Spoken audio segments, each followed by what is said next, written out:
Hey, what's up, everybody? Welcome to another edition of Wade Watches. I'm Wade. Welcome to another awesome, fresh out of the movie theater review. Where today I just got through watching The Surfer. This is the latest of several movies. None of them that I've seen, save for this one, where Nicolas Cage is definitely turning to kind of more small scale indie films, indie projects, as opposed to the, I'd say, arguably at least the big budget mainstream blockbusters that of course made him a household name. And again, I haven't seen any of the other previous like small scale films that he's now known for. Well, actually I have seen A Dream Scenario, but I haven't seen Mandy, I haven't seen Long Legs, I haven't seen what's it called, Willy's Wonderland, I haven't seen Pig, so on and so forth. But I am definitely aware of the fact that he's definitely kind of like working, like I said, working on what you could are arguably at least call like kind of just smaller films, smaller scale films, smaller scale indie films, and The Surfer is the latest of those. And this one comes to us from director director Lorcan Finnegan, and it premiered last year at Cannes, and now it got a theatrical release. Didn't seem to be there for that long. I actually just looked this up online. I actually just caught the last showing of this in my local area. After this, there's no chance of seeing it in theaters. I would have had to have waited to watch this on streaming had I not seen it today in theaters. So it's not really getting a wide distribution, and that's a bit of a shame, because I actually thoroughly enjoyed this film. I thoroughly enjoyed The Surfer, and it's very interesting because going by the trailers and going by these quotes right here, let me see if I can get it on them. Everything is mirrored from my point of view, but going by these quotes right here, especially where is it? 99 minutes of pure sunbeaten terror, which is the quote that I saw in the trailer for this film.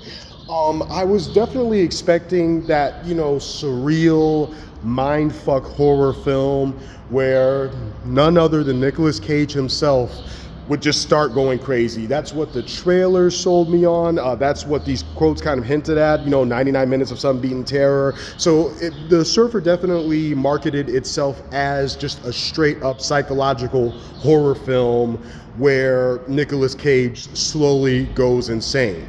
And having just watched it, that's not really the case. That's definitely still in there. Don't get me wrong. There's definitely some surrealism. There's definitely some mindfuck moments. There's definitely some editing that's meant to make you as a viewer feel disjointed and everything.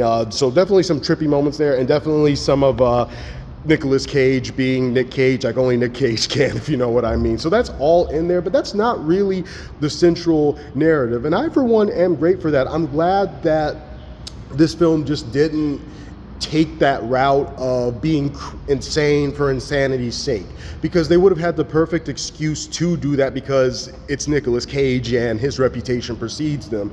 And again, that's what I was expecting. I was expecting to go in there and watch a movie where Nicolas Cage, starts freaking out like Nicolas Cage. But that's not really the main point of the movie, and the movie doesn't coast by on that alone, thankfully. I like how there's a story here, there's a genuine conflict. Don't want to give anything away. Just watch that first trailer, gives you a pretty good overview. But themes of localism are explored. That's pretty much the main theme of this thing.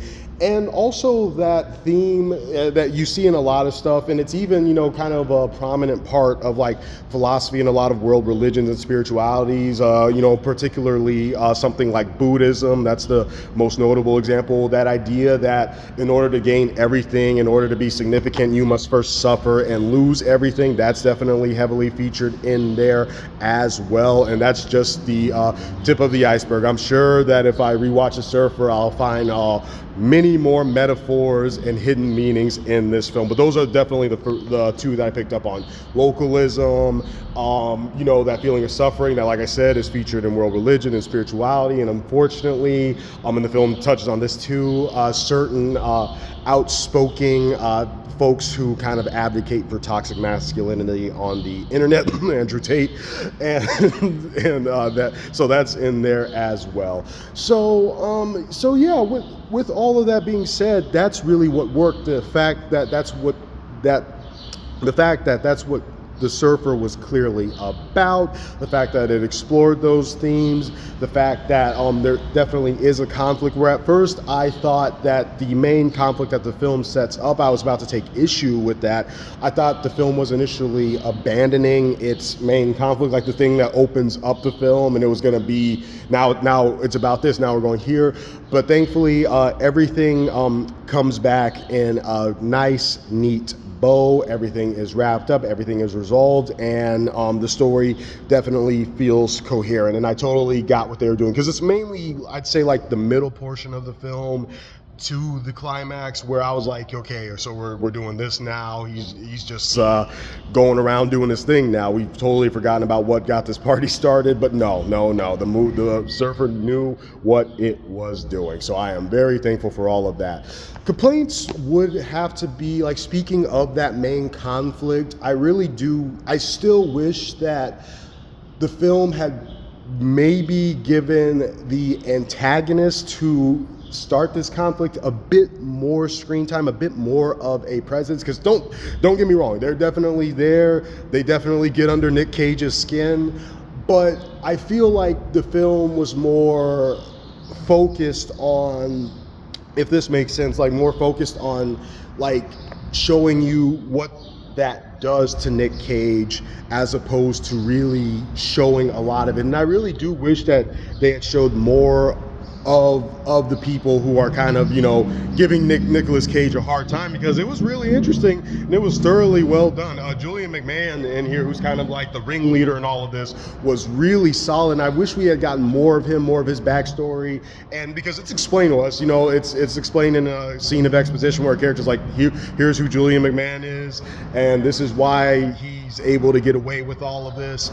But I really do wish that we had seen more of that and seen how big this guy was. But other than that, honestly, it's a perfectly solid, rather surreal Nic Cage odyssey that has a solid beginning, middle, and end. Love the setup. Love the way it ended. 50-50 on the climax, because I got what they were going for. I got that's the part where things get a bit fuzzy and hazy, but I really do wish they had gone more in on everybody else around that and how messed up this is. I would have liked to have seen more of the other folks in this film, is what I'm saying. Particularly a character close to Nic Cage that kind of goes away for a while. I really wish we had gotten more details on their bond, their relationship, and all that good stuff. So basically, I'm wishing that we hadn't spent so much time with Nic Cage's character, because this really is more or less a Nicolas Cage show, and definitely, involves, like I said, when things get fuzzy, that's when Nic Cage does his best thing. And I wish the film had, explored a little bit more outside of that, is what I'm saying. But nonetheless, it's still a solid performance from Nic Cage. It's another solid film that he can add to his filmography. I had a great time with it. I liked it when it got, crazy and a bit trippy, but I like how it didn't go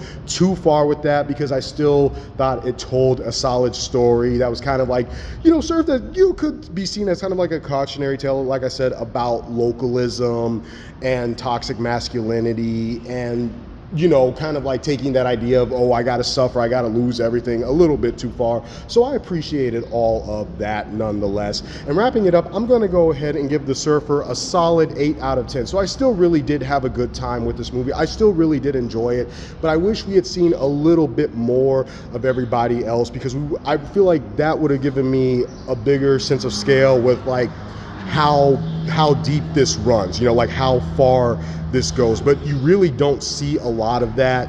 But to be fair, the film gives you just enough to the point and explains just enough to the point where you're like, okay, I get it, I understand. You did explain what's going. You kind of explained what's going on here, and then there is a reveal. So it's like, okay, fair enough. I guess you explained yourself enough, but I could have used a bit more explanation. But still, The Surfer is a solid 8 out of 10. I really did enjoy it, but it didn't take my breath away or blow my socks away. But it's still a solid watch. It's still a solid Nicolas Cage movie, and I still thoroughly enjoyed myself with it. This has been another edition of Wave Watches, and I will see you lovely people next time. If you've seen The Surfer, please feel free to let me know what you thought in the comments below. Like and subscribe for more. Namaste.